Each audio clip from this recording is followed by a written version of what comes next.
It's Listen In with KNN, the sports sound of the district. Today, we welcome another champion of the basketball world. Nicknamed the Matrix by former NBA player Kenny Smith, this four-time NBA All-Star spent 16 years in the league and won a title with the Dallas Mavericks in 2011. He was known as one of the more versatile players in the league, where he mixed an unorthodox shooting form with a dazzling display of ferocious dunks. Marion to the corner, and that shot put three goes. Slings it out on the wraparound. Now Marion for the corner three ball. Shawn Marion, unorthodox shot, but it works better. Bang it down for a three. Kid to throw in. It is a low. Marion's got the game. I don't believe it. What a play. Numbers for the Raptors. Granger gets back. Marion posterizes him.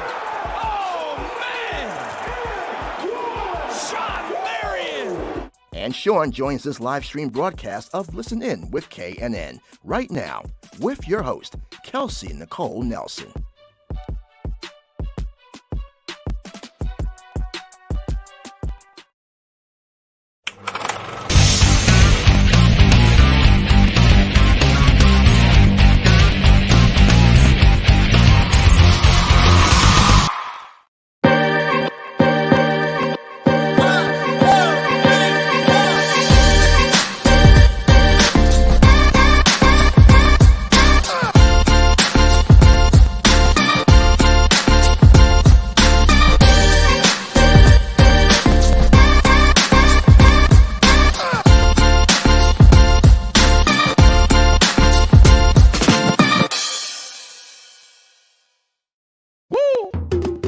It's Listen In with KNN, the sports sound of the district. We bring you the biggest guests, great analysis, and the hottest sports stories in the nation's capital and beyond. And we bring it to you live. Welcome to this live stream broadcast of Listen In with KNN. Here's your host, Kelsey Nicole Nelson.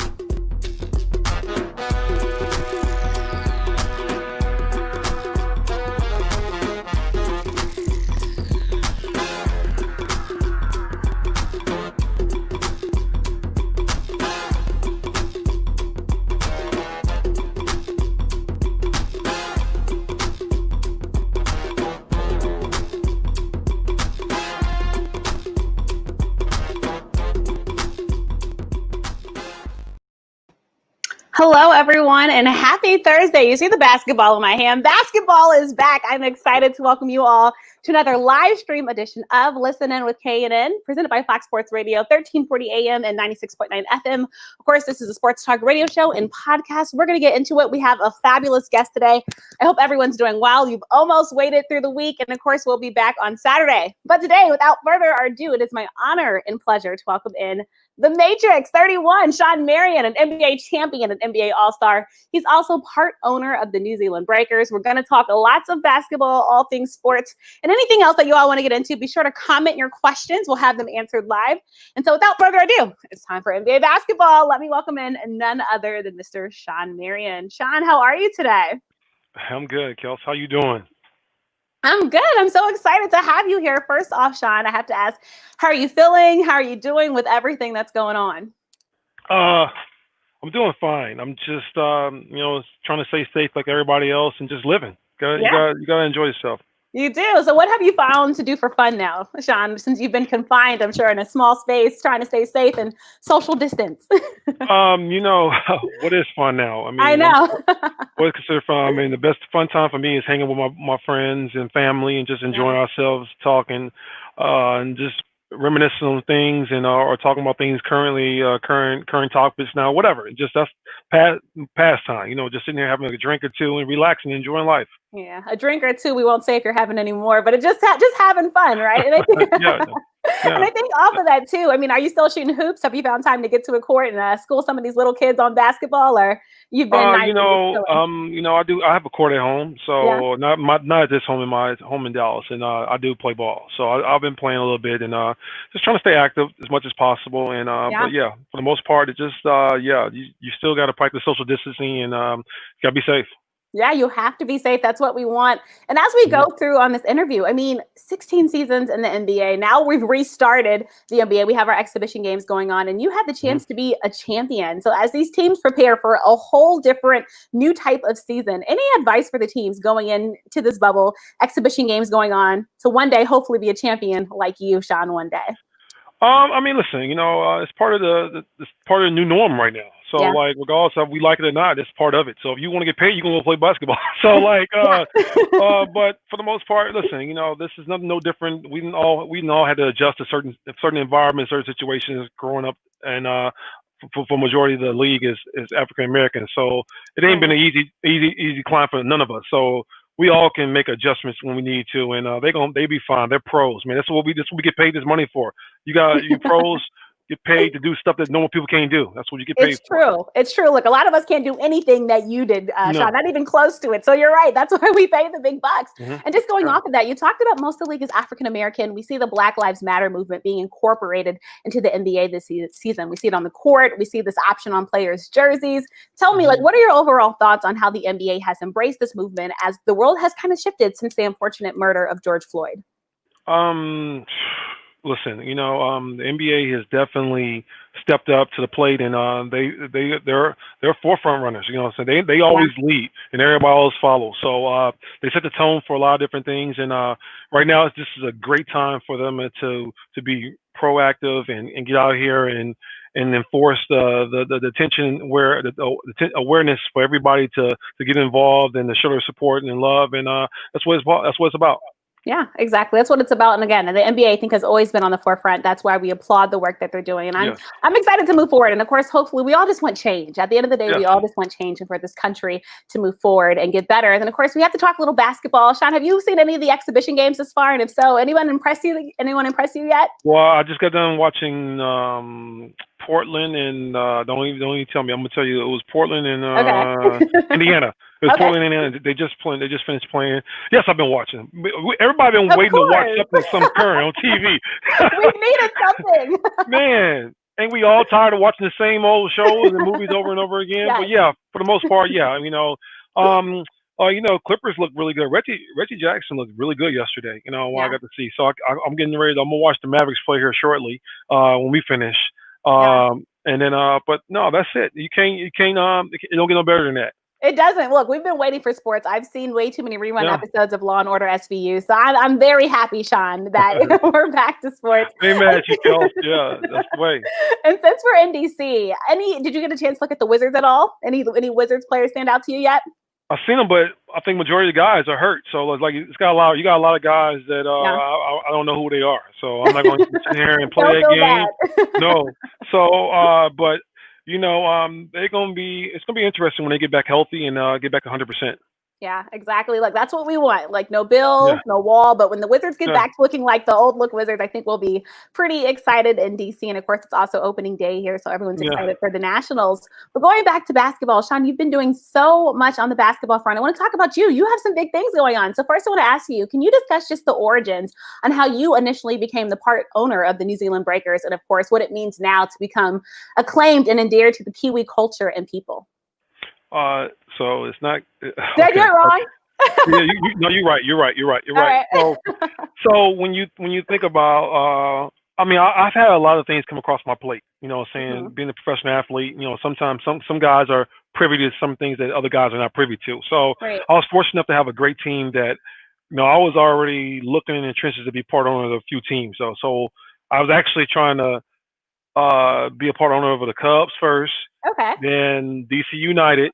Yep. And then so them two deals didn't happen, which unfortunately. But then I thought about it was something that happened with a mutual group. We have mutual friends, and we was able to plug each other. They was looking for this, I was looking for this, and it was just like music. We magically came together, and we saw the vision together, and I was happy to be a part of it. Why not? Yeah, it's so exciting and such a different course for you. And I think it's exciting. And just off of that, Shawn, can you share your overall thoughts on the NBL's deal with Facebook Watch, which of course broadcasts 52 NBL games across the season in the United States, and indeed the long-term goal of expanding the Sky Sport Breakers, particularly outside of New Zealand and Australia?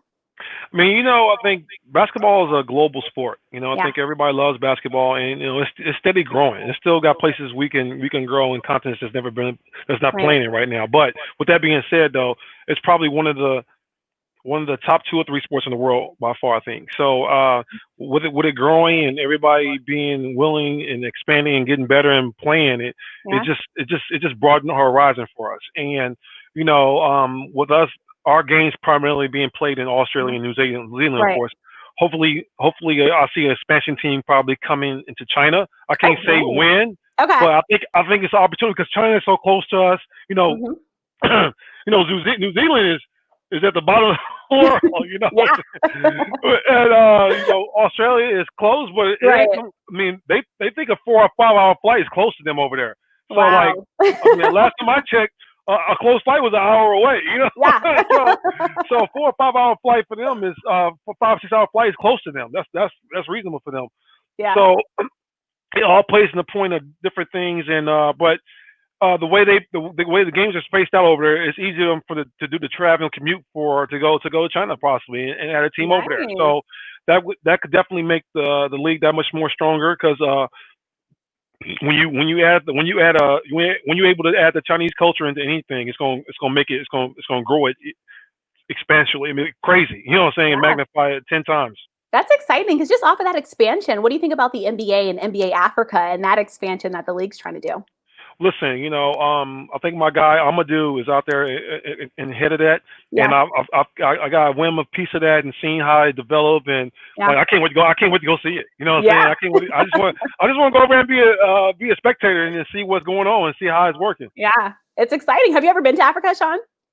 I've been no, not south. I've been north.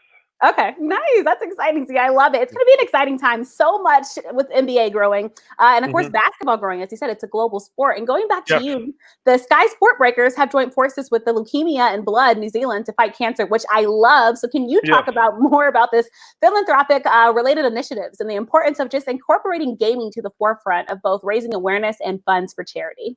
I mean, listen, I think we out there we want to give back to the community, and we want to be involved, and I Yeah, think it's great. Basketball is a great platform to get awareness out in so many different areas, right.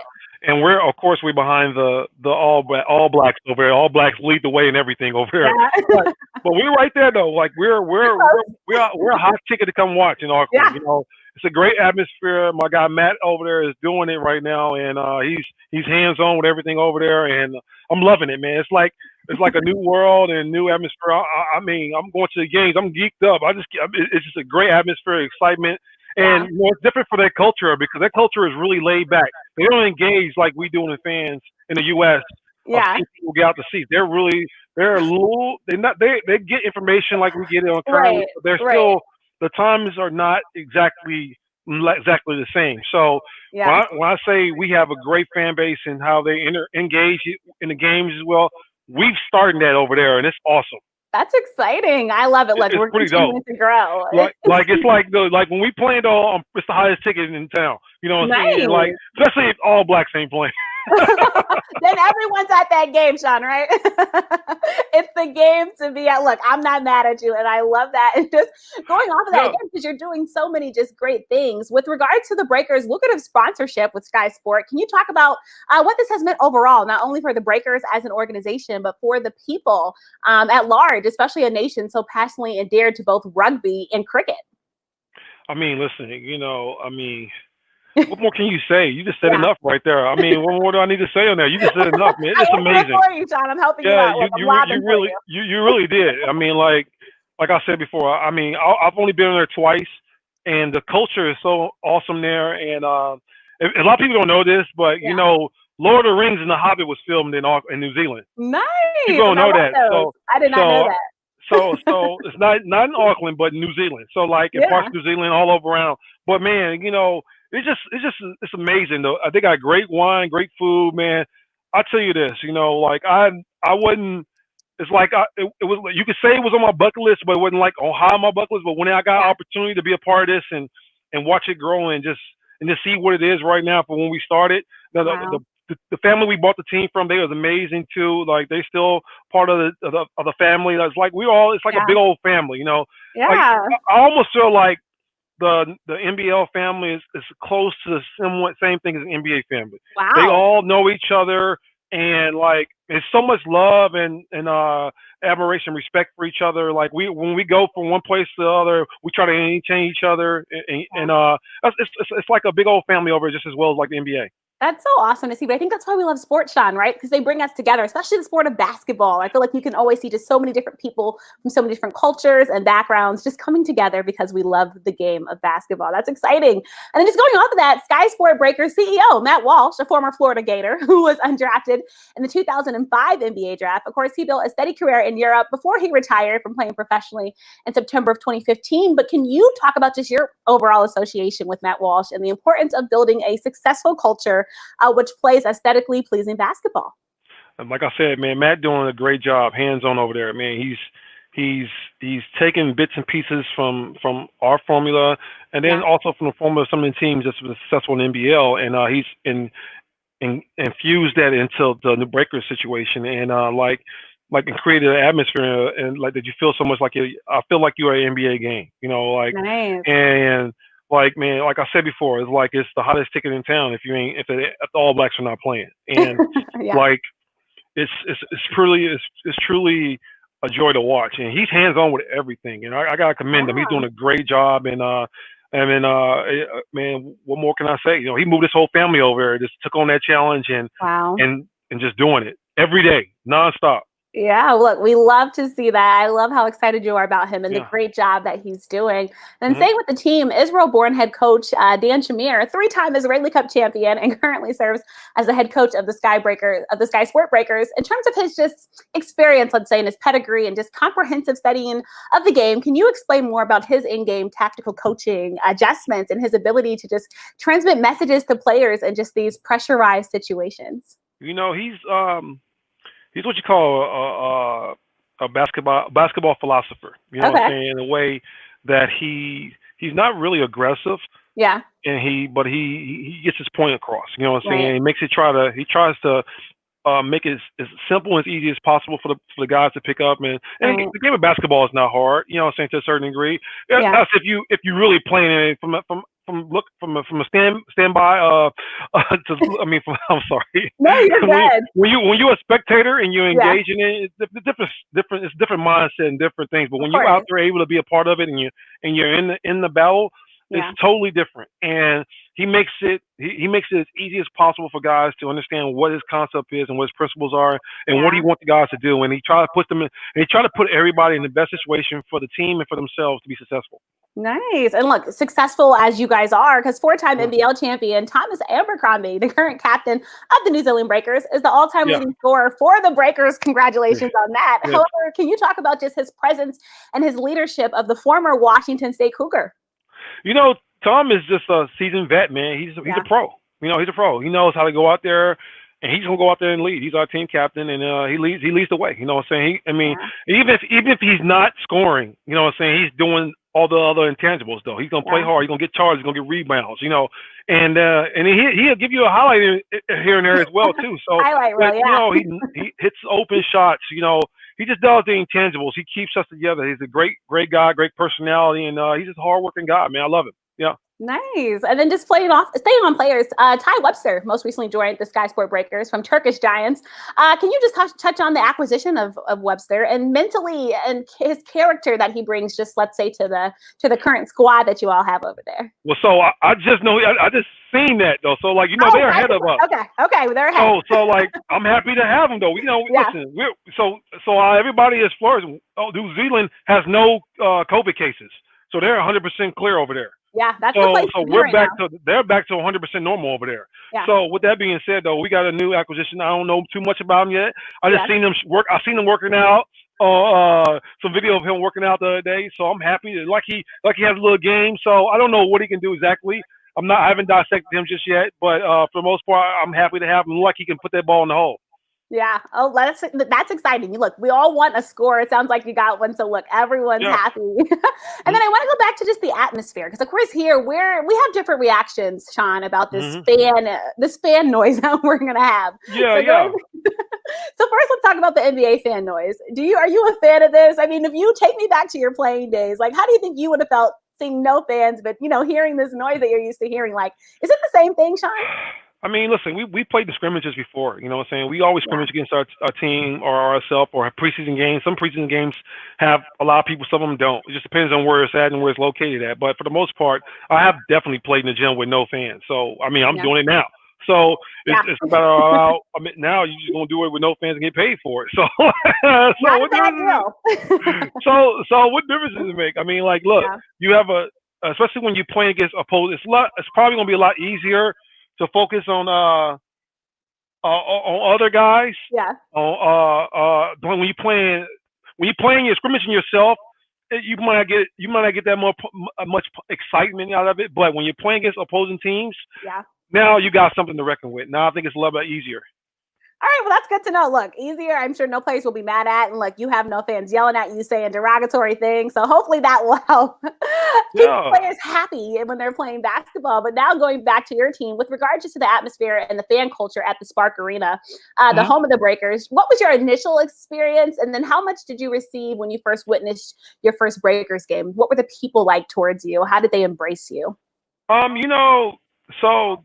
It was awesome, and I think with New Zealand not being a basketball first country, it still was a great welcoming, and there are a lot of basketball fans there, and it's like I said, it's steady growing there as well. But at the same time, when you're able to experience a different culture, man, it's totally unique to me. I love it, you know what I'm saying, because it's something that I've never experienced, and I like experiencing new challenges like that, and just soaking it in. You want to see how they move, how they do everything, how they eat, how they drive, whatever it is. I just want to experience it all. And I love experiencing new cultures, and for me to go that far to see how far basketball has went, and to be acknowledged over there and understand they know who I was and stuff. It's just an amazing feeling. To know how basketball is a global game, though. When you're touching people on different continents, it's special.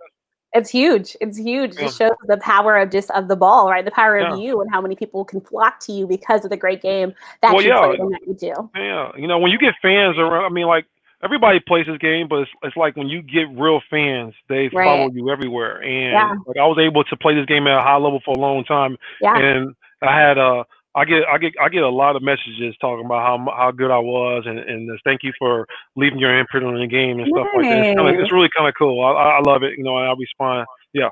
That's so awesome. But like I said, it shows you have so many fans. People were so excited to have you on this show, Shawn, for that very reason. Everyone loves you. They still wish you could still play the game, but look, they're just excited to see your face and all of the great things that you're doing. And just going off on that, I want to stay with the Breakers because I think they're just so fascinating. And I don't think the American fans here know enough, Shawn, quite frankly, about them. So, of course, the 2019-2020 season had marked the 17th season in team history for the Sky Sport Breakers and the NBL. So for those that don't know, can you just talk about the season overall for the Breakers and just some highlights? Catch the Americans up, Shawn, on what's been going on with this team. Well, man, it's special. I think the NBL is growing. I think the talent level is basically, I would say, is right behind the NBA by far, because the way the NBA has shifted into being more of a guard dynamic and guard heavy league right now. It's not taking nothing away from the bigs, okay, but I'm just saying it's more almost all the stars on each team is pretty much guards. So with that being said, you look at the dynamic of that situation. You take it over to overseas, to New Zealand and Australia. We have some talented guards over there that really could fill it up, and it just tells you that. And then with the NBL having preseason games against the NBA for the last 2 years has been awesome as well. So I don't know if that's going to happen this year, but with all this stuff happening, I think that's pretty much washed. I don't think nobody's coming to play from overseas, coming over here to play. Yeah, y'all don't want us over there. No, they're not coming over here to play. You know what I'm saying? Nobody doing that. So it doesn't look like in the preseason for next season we will be playing any NBA teams. It may be for the next couple of years, because I don't think this virus is going to be under control here in the U.S. within the next 2 years. I mean, so scary. It's going to be bad. It sucks. You know what I'm saying? But it is what it is. It's part of it. We got to adapt, and that's what we're going to do. Exactly. Like adapting is something we can do. I know change can be hard, but change is always going to come whether you like it or not. So we want Yes, to just it get is. back to safety. And I think that's what I hear you saying, but it's tough. I get it. But just go on happier tone, Shawn. New Yeah. Zealand Breakers star RJ Hampton officially declared for the 2020 NBA draft. So with that being said, can you just talk about his time with the Breakers and also the player that, let's say, RJ Hampton reminds you most of and why? I don't like comparing players to guys in the league or a few Okay. other players because, it's kind of like you put too high of expectations on guys or you put too Yeah. low of expectations on guys. So Yeah. I just say he is who he is. You know what I'm saying? But RJ was a talented young guy. He came over there for the first. This is the first year that the NBL had to experiment with high school kids versus giving them the option to come over there and make some money for the first time. So I think it's a great option. You know what I'm saying, going forward, because it's gonna be a lot of guys who probably don't want to go to college and can't go straight into the league. So this is a way for them to get some experience playing against pros and to get ready for the league as possibility. So there's this was a new thing for everybody. So he came in, open-minded, young, eager, excited.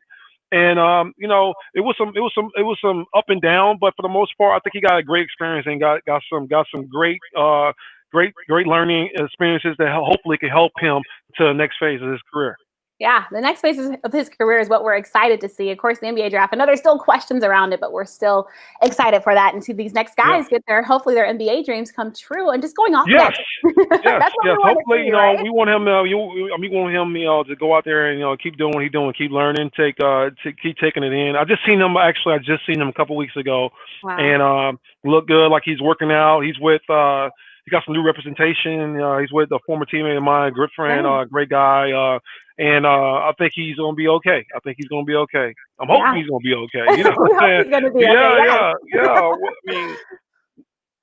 Career's going up, right? We want the best for him. We want the best. Always. And talking about former teammates, I don't know if you knew this, but we had formerly on the show, more than quite recently, Amari Stoudemire was on the show. He graced us. My boy Stat. We had Stat. He was great. So you had high expectations, but you're living up to them, Shawn. Yeah, always. And just going back to the team, the Sky Sport Breakers, of course, they previously played preseason games against NBA teams, which you mentioned, but both the Memphis Grizzlies and Oklahoma City Thunder, of course, they've lost those games by double digits. But against the Phoenix Suns, which witnessed Suns narrowly winning, right, that 91-87 game. Just going off of that, can you just talk about the Breakers game against the Suns from a neutral standpoint?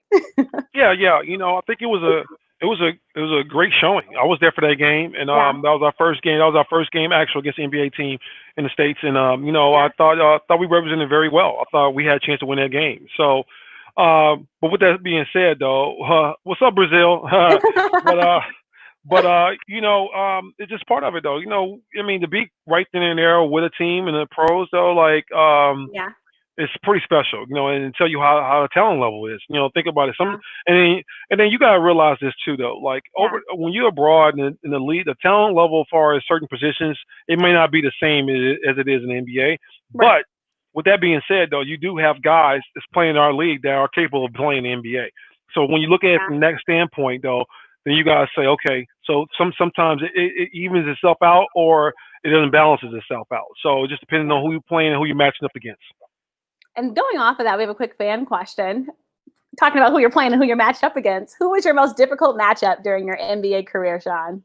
I mean, personally, I don't know, because I guarded 1 through 5 at times. It just depends. I think I've happened to guard from point guard to center. So it just depends. I can't say I have just one guy or just one person. It's really hard because I love to compete. So I can't just really say one. But I one guy I did early in my career I loved playing against because I just feel like he was just so dynamic in his size. Was Jamal Mashburn early in my career because he was a small forward, but he was a big small forward. And my son back there is being nosy. I was like, hey. Yeah, that's someone gonna call. He's supposed to be watching this show. Yeah, he gotta make a cameo. He always gotta make a cameo. I loved it. I love it. He wants to see what Dad is doing. And look, you're getting hometown love. Tennessee in the building. What's up, Mike? Yeah. I love it. I love it. Well, thank you for touching on that. And we're going to go back to the Breakers because, again, I think they're just doing phenomenal things. October 24th, 2019, I'm going to take you back to this when the Sky Sport Breakers played the Hawks. We talked about RJ Hampton earlier, but he matched up against LaMelo Ball, a guy that's a lot of people are talking about here. It's officially the most watched game in the NBL's history with close to 2 million viewers on Facebook, plus 5 million worldwide from the game, highlights via Twitter, Instagram, and YouTube. So with that in mind, can you just reflect on that particular game and just the traction the game received just worldwide? Well, I think I was there for that game. Yeah. So, listen, this social media and the merging of how it is and these platforms and stuff, these young people are engaged in that. That's the number one thing about the social media platform. Young people are eating it up and they love it. And so it's ways to for you to get your likeness out and your whatever you want out there right now, whatever it is, right? it's a platform to put it out there. So with that being said, we've been trying to escalate certain things. It's been awesome to see the attention it got from the game. It was an exciting game to watch. Two young guys that came out of high school and decided to go and come over to our league and to get themselves ready for pros. Yeah. It's huge. So LaMelo Ball, there's a lot of talk about him here overall. Just what's your overall scout of him and just how you think he'll do come the future for his basketball career? Listen, he's talented too, just as well. I think him and RJ are two talented young guys, but I think when you look at him, I think RJ may be more athletic than he is, but I think LaMelo might be he's a better passer and stuff though. Like he has something that I've never seen in a lot of guys that age. He has a knack for passing the ball that's very rare. But yeah, listen, they're two different type of players to a certain degree. I think, even though they both played the same position in Euro, I think they're two different type of players, and it's going to be whoever gets in the right position to excel and in the right system, the right team, and right coaching to help them develop and get to be who they are. Yeah, we're excited to see them and watch them grow again. I think the future is in good hands in terms of basketball. You have these young stars that we're all excited to continue to watch develop. Yeah, it's gonna be very interesting to see how everything unravels, and I'm looking forward to it. And just going off of that, are you a fan of today's game? Because some people say it's too soft now. It's just you talked about the role of bigs and stuff. Look, I didn't say it. Like I'm just spreading the word, Shawn. But let me ask you this though, Kelsey. You didn't say it, but do you think that? I think it's very different. So I'll give you this example, Shawn. So we looked at The Last Dance, right? The play in basketball in The Last Dance. It was nice. It was great. I love that, right? We love that. But you say now, you touch somebody, foul, right? And everybody wants the ref to, do this and get to the free throw line. So do you think it's the same? What do you think? Well, no. So, my thing is though, like this. I hate this, and I'm gonna say this, and this is how I feel about a lot of things. Yeah. The media is easy to create a narrative, and everybody eat it up, and then then every platform want to use the same thing that somebody else has started. Yeah. Come up with your own thesis, your own conclusion about the game. When you watch it, just like we all are you? That's why I asked you, do you feel that way? If you don't feel that way, you don't feel that way. So why even say it? It's different because you played it. It is different. You know what I'm saying? There is no physicality in the game anymore right now. Don't nobody post up anymore, really. Everybody wants to shoot jumpers, which is fine. That's what the game evolution lies to. But with that being said, though, I see the talent level of some of these guys has risen as well too, though. So, but does that mean here nor there is this or that? No. But do I feel the competitive nature of some of these guys could be better? Yes. Do I feel like everybody rely on a jump shot too much? Yes. But but at the end of the day, it's part of the game. You know what I'm saying? It's part of the change factor we were talking about when we first started. So offense wins games, defense wins championships. So the guys who actually buckle down and they respect their coaches and they go out and play a little defense and have some kind of defense continuity, them the guys who gonna win. You can see a difference in that. Because the teams that just rely on just jump shots and shooting it, 9 times out of 10, they probably going to be 500 because the games they shooting well, they may win. And the games they don't shoot well, they're going to lose. So it's just that simple. And it ain't no more to it. And it's just that simple. It just is what it is. No, I appreciate you touching on that. And look, again, we needed your expert opinion as someone who played the game. And talking about championships, we have a question from a fan, from Jamel Cutler. What was it like guarding Kobe, KD, and Bron in 3 straight series during Dallas's 2011 playoff run?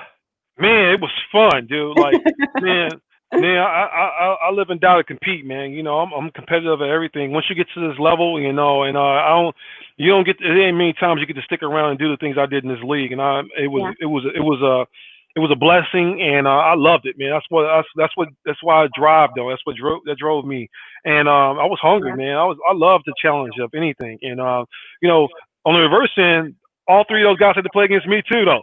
Yes. Yeah.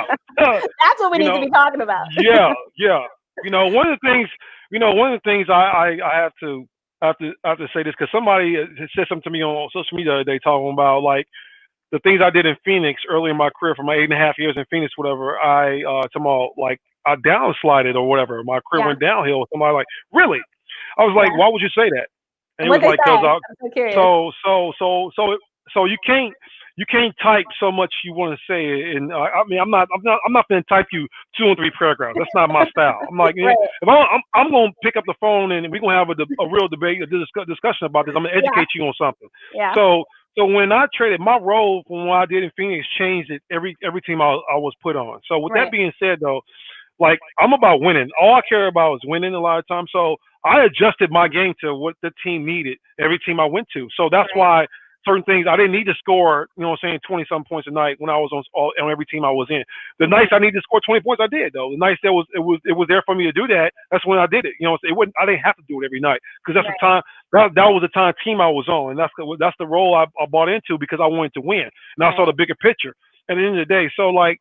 Yeah, I can do this, but if I had to go out and score, if I wanted to score 20 points or something tonight, I could easily do that on your team and then well, what's doing a forcing that issue and not winning though? You know, when you buy into a system and you buy into your team and you buy into a concept that you want to go out there and prevail yourself, it makes it that much better because when you win, everybody wins. When we win, everybody wins. I love that. Everybody wins. You know what I'm saying? Everybody wins. I love that. I don't care if you averaging 2 points or not. Look at our championship team. Everybody won on that team, and everybody got rewarded. Everybody got a big contract, pretty much. Everybody got a deal. Everybody got a deal. Guys who shouldn't even have you know what I'm saying, a deal got deals. You know what I'm saying? I'm like, you play 2-3 minutes every 4 or 5 games, you still got a lucrative deal. So I don't even want to hear that. So that's how it works. You win, you get rewarded. I love that. So basically, go ahead. I said, lesson here: if you come for Shawn's mentions, be prepared. Because you'll make sure, like you said. I mean, you just said the answer, and I love that you touched on that. And also, since we're talking about Kobe, Shawn, I'd be remiss if I didn't just ask you, you know, where you are today, and just 2020 has been a crazy year. But I mean, how have you kind of just processed that? You know, we lost him, unfortunately, and just his passing. Take me back to that moment for you, and just where you are now, and just trying to remember his legacy. I mean, Kobe was a special player, man. I love competing against him, and we had a respect that was really solid. You know what I'm saying? One of the things I really truly do love about Kobe is whatever energy he gave you, if he respected you, he gave you that same energy nonstop. Like and when I talked to him and when we battled against each other, it was there, and you know, even I'm not saying we was the best of friends. You know what I'm saying? You know, I'm not feeling a lot like that. People lie a lot for social media and fluff up all that shit. I don't do that. You know what I'm saying? I'll keep it 100. We spoke when we saw each other and with a lot of admiration. Now we did talk on the phone a couple of times. They were dealing with some possible trades. Okay. I probably could have went to LA once upon a time. But with that being said, though, it was always respectful to each other, and we love competing against each other because, like, you know, he knew that, you know, he wasn't gonna come out there and just have a cake through. You know what I'm saying? Happening. No, you know that, and that's what it's about, though. He knew I was gonna give him some work on that end. He gonna come get some work on the other end as well. Yeah. It wasn't gonna be no cake through. So, like, you know, but like, you know, just thinking about this guy, man. It was really. I was in shock more than anything, and it was like, man, he was going too soon. But you know, we all have an appointment, and we have a date. God gave everybody a date, so his date was that time, and you know, it's unfortunately it happened, and you know, him and everybody on that flight, it was tough, but you know, like, look, you know, one more. I mean, like, he was a great guy, man, and you know, it's a great competitor, and just have so much respect for him. Yeah, I appreciate that. Again, I know it's tough for many people to talk on and touch on, but I really appreciate you touching on that. Yeah. All right, so we're going to switch ties. We have another question from Jay Walker. He wants to ask you, we had a player choose Howard University, the real HU, as we like to call it, in D.C., Mocker Maker. What did you think about that move? And just let's overall talk about, Shawn, just this movement that we're starting to see of players considering HBCUs to further their collegiate careers. I mean, they should. Why not? I mean, right now, it's a lot easier to get found with the way the platforms of social media and stuff is now for basketball talent anyway. So, like, he already got the attention as it is. So, like, all they're going to do is go follow him, and everybody know he's going to be one and done anyway. So what difference does it make where he goes? So him choosing to go to a black college is awesome. You know, why not? You know what I'm saying? Why not help them bring in some more funds and get some more attention and bring the university back to put it on another pedestal to make it that much level, more. Right? Yeah, bring it up. Why not? Why not elevate it? You know what I'm saying? Yeah. We got to elevate each other to any magnitude we can, and why not? I'm happy for him. It's awesome. Yeah. You know, that's what it's about. You know, I think it's little steps, baby steps in the right direction, and hey, it's gonna be great for him because he's gonna be in the pros next year anyway. So doesn't matter. 1 year, I mean, who's to say he's even gonna play college ball this year? You know what I'm saying? So that's true with everything happening. But I think he is. though. They got too much money in college basketball right now. I tell you, March Madness. Man, listen. What? Man, they playing ball. But it's just being honest, right? NCAA is looking like, look, they playing ball. Listen. They're gonna play football too. Football is high too. They gonna find a way to play. These sports gonna play. They may not be in school, but they gonna play. They gonna play. The athletes will be there, right? They need that guard. And plus, we want to see it anyway. Because they're not filming new TV shows or not being filmed.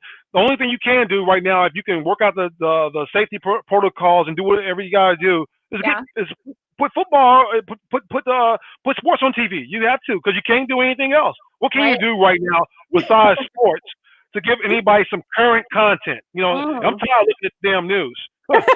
That's pretty much all that's current now. So we want sports back. I mean, sports have been just our escape, right? They're the entertainment that we've needed. So I think you're right. I think we're going to see sports come back, hopefully safely, but just college sports, there's just too much money. Look, we all prepare, especially March Madness. Come on, y'all want to fill out your brackets? Don't lie. What? You know people want to bring it back. We got to find hey, you think how much money do you think the NCAA lost not having the Final Four this year? Millions for sure. Man, listen. Do you think they're gonna go through another year without this? Because look, if they don't do it now, they're not doing it next year either. Because this ain't gonna be over with no time soon. So either they're gonna play now or they're not playing for the next 2 years. So you think that's happening? Nah. Hell no. Come on, we're just being real. We're keeping real on this show. It'll be so interesting though to see. Look, everyone's asking the question, Shawn. We're all asking the question if we're going to see college sports. Listen. I don't think we need to. We ask questions that we already know the answer to. Come on. So I like boo the fool. So what's going to change? What's going to change in the next year from right now? Nothing. Right. We'll still probably be in the same place. Nothing. Yeah. Ain't no who are you? So they're gonna bring out a vaccine in the next 6 months. Are you taking it? Hell no, I ain't taking no vaccine. Listen. I'm just like it's crazy how we sit here and we just think about a lot of things right now, but we don't really just sit back and think about have common sense with this. Like, okay, what is going to happen right now? What are we going to ever get back to some kind of normalcy? So that sports is going to help us ease the tension to a certain degree. So it's a positive things. And then with all this social injustice and all this stuff, though, it's a help balance though. Like hopefully everybody we can keep the awareness up and everybody can be on a positive page and everything. Because even with the presidency right around the corner, that's going. Depending on which way, either way that goes, it's going to be people pissed off anyway. So look, either way, whatever direction it goes, don't matter what. If it goes Biden, if it goes Trump, people are going to be pissed off. So it's going to be another rage. So it is what it is, and like just go and prepare for it. So like, let's be obvious, be honest with each other. You know what I'm saying? What can we do to ease the tensions? We gotta have some current content on TV because the news is nothing ever worth seeing. So like, it's nothing ever worth seeing. So because they keep dividing us and keep making everybody scaring the shit out of us, making us mad, and they keep lying to us. It's all so much. there's so much going on. We got to have some kind of positivity. Like today was a great day. You know, it's beautiful here in the city. You know what I'm saying? Me and my son was riding bikes. I love you know, it. you gotta have some kind of balance with this right now. Like, it's tough. It is Otherwise, tough. you'll be depressed, right? You need some type of happiness in your life, especially like with all that's going on. And so it is. Every time you look at the news, it's something negative, negative, negative. So you're right. And it's great that you have. And speaking of your son, I mean, there's a big debate going on right now about kids going back to school. So I have to ask you as a father, just where do you stand in this? Do you feel like it's safe enough to send him back to school? How are you feeling? I mean, I think if the protocols are in place the way they should be, and yes. You have to, because my son is so young and he needs that hands-on tutoring. But it's gotta be structured the right way, and of course, but like what are the protocols they're gonna take? Because somebody's gonna test positive if they open the schools back. Somebody is. It's just part of it. So how are you gonna handle it, and how are you gonna isolate it? How are you gonna control it and make sure that everything is in place and everything can stay flowing? So one of my good friends is a teacher here. And in the CPS here in Chicago. So like and I have friends in Dallas as well too, because I live in both places. But when you think about the city and how many people it's affecting, you know what I'm saying, the mass of kids it does, you know, you gotta look at all the intangibles, you know what I'm saying, when you're essential workers, because a lot of people, especially minorities, are essential workers. So so with that being said though, the school hours are not long enough for them to be basically to work and then have.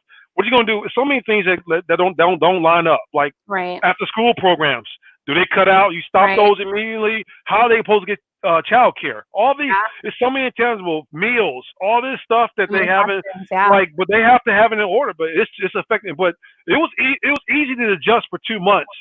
You know what I'm saying? Last year.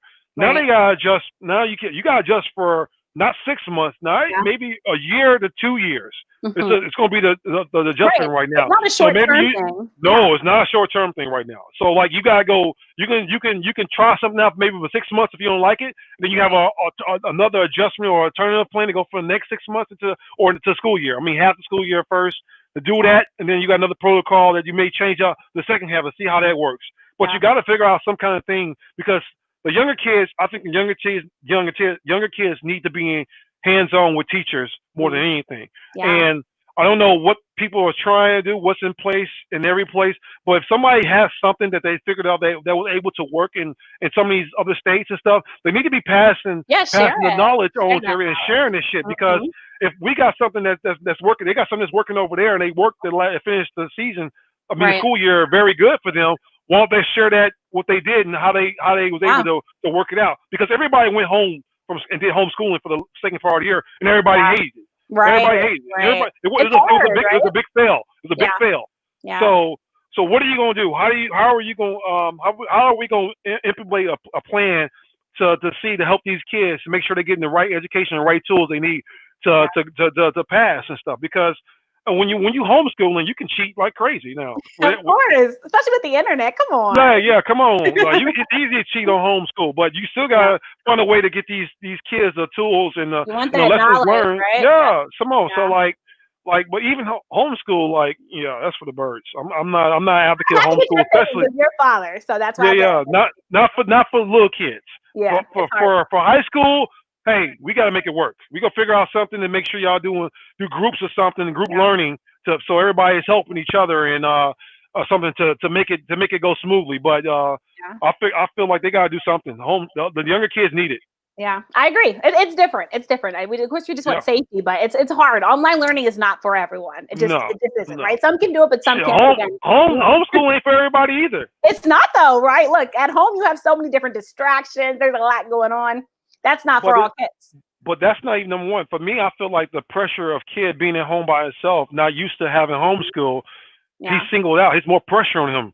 Yeah. Because I was doing with my son, though. Like, my son is a very smart kid, but like if he gets something wrong, the pressure mounts up 20 times more when he's at home by himself. But versus in the classroom or with other kids, it's not as bad, because other kids are messing up or getting something wrong just as well. So it's not that much tension bared on. When you by yourself, you're alienated from everybody else. It's that much harder and that much focus, and it's like it's a whole bunch of more pressure. Yeah. And look, we just want our kids to succeed, but that makes sense. So again, I just hope we get to a happy medium. We want the babies to learn. We want the kids to learn. We want them to advance and just be successful adults, right? Contributing adults to the society. All right, Shawn, before I let you go, we have a lot of fan questions. I'm going to try to get in as many as I can because I want to be cognizant of your time. We're going to take a hometown guy. Shawn, are you and other guys who went to the NBA from Clarksville connected, or do you all keep in touch at all? Oh, you know what? I haven't talked to Trent in a minute, but that was it. That's the only one. Look, you answered fairly. He asked the question, and that's fair. All right, we have another one from a fan. What was your favorite All-Star Weekend memory? I mean, All-Star memory. You know, it's you know what? My first All-Star, Mariah Carey in that Jordan dress. That's a good memory, all right. Yes. We'll take it. We will take it. That was my first one, yes. Oh, yes. And that's a fair answer because he didn't say favorite sports memory. He asked that. And then we're going to take one more question. Memory. He said memory, and so it counts. Yeah. All right, and you talked about this, I think, but what was your favorite memories of playing in the NBA? And what was it like playing versus Kobe? Well, I did answer that question. You answered the Kobe one. So we'll do your favorite memories of playing in the NBA, just overall. The memories, the camaraderie was special, but with the players and, you know, I mean, being drafted was a great memory. You know what I'm saying? When you think about the process of having your name announced and going across the stage, but then putting that hat on and, you know, feeling like you just on top of the world up there on the stage, you know what I'm saying? Yeah. And, but then, you know, I've had so many though, like, you know, the rookie game, the All-Star, you know, the championship, you know, there's been some great milestones in my career. And, you know, but I'd say that some of the best memories I have is probably some of the teammates and relationships I've built throughout my career. Nice. I love that. And just to end, I mean, just overall, when we remember Shawn Marion, what do you want us to remember most? Oh, that's your question. That's my question. I think I had a big part in what the game is today.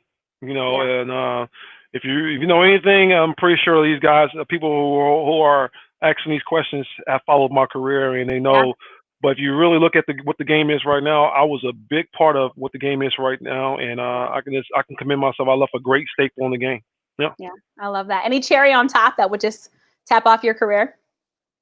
Of course, the All-Star. Championship, of course. Yeah. The championship is cherry. Because look, not everybody gets to become a champion, Shawn. It's just not everybody gets to. So you have that special moment. You know, it's funny you say that because there's a lot of players that didn't even get out the first round or barely made it to the second round in the playoffs. You know what I'm saying? That's what people. When you're on a good team, and I was fortunate to be on a lot of good teams, and we made it pretty deep in the playoffs every year for the most part. It's a different mentality when you come in from a losing team. You got guys who already playing. You know, and it's funny thing. People say this though. People be planning their summer vacations at All-Star break when you're on a bad team. Yeah. I'm telling you. Listen, I'm telling you. They plan their summer vacations during All-Star. You know what I'm saying? Because they already know they ain't finna do shit. So that's not happening. Yeah. Like that's not a great feeling. That's not a great feeling. Yeah. To be planning your summer vacation at All-Star break. I'm like, damn, really? Yeah. See, everybody's not able, Shawn. This was so much fun. I hope you're not a stranger to the show. Thank you so much for being my special guest today. I truly appreciate your time. No problem. It was awesome. Thank you. I appreciate it. Tell your little one hello. We love it. If he wants to ever make a cameo too, he's also welcome back to the show. I don't know what he's doing right now, but I'm not even interrupting right now. No, look, he's in his moment. He's in his zone. But Shawn, I appreciate your time. Thanks so much again. Thank you. No Have problem. a great one. Bye. You too. Bye-bye. All right, everyone. Thank you so much for listening to this special edition of Listen In with KNN. I'll be back at 7 p.m. for my special Do Good Award. You all won't want to miss it. I'm bringing my Do Good Award back. If you follow the podcast version of the show, I like to honor individuals and organizations doing great in the community. We have a special group here in DC that's doing a huge event that's going to impact our community. So 7 p.m., join me right back here. Do not go anywhere. Thank you so much. And again, we'll also be back this Saturday at 2 p.m. also with a very special guest from the New York Giants. So shout out to Giants fans. All right, so I will be back. I'm your host, Kelsey Nicole Nelson. A special thanks to my team, Dean, Henry, Mike, Onyx, Toddy, just so many more. The people who go in and out, Quentin Green. You all are so awesome. I could not do without you. To all my loyal listeners, thank you so much as always for listening. If you like something, hashtag it, hashtag LIWKNN or hashtag Listen In With KNN, and you might just appear on the show. All right, until 7 p.m., I'll see you guys later. Have a great one. Stay safe, and please wear those face masks. Bye, guys.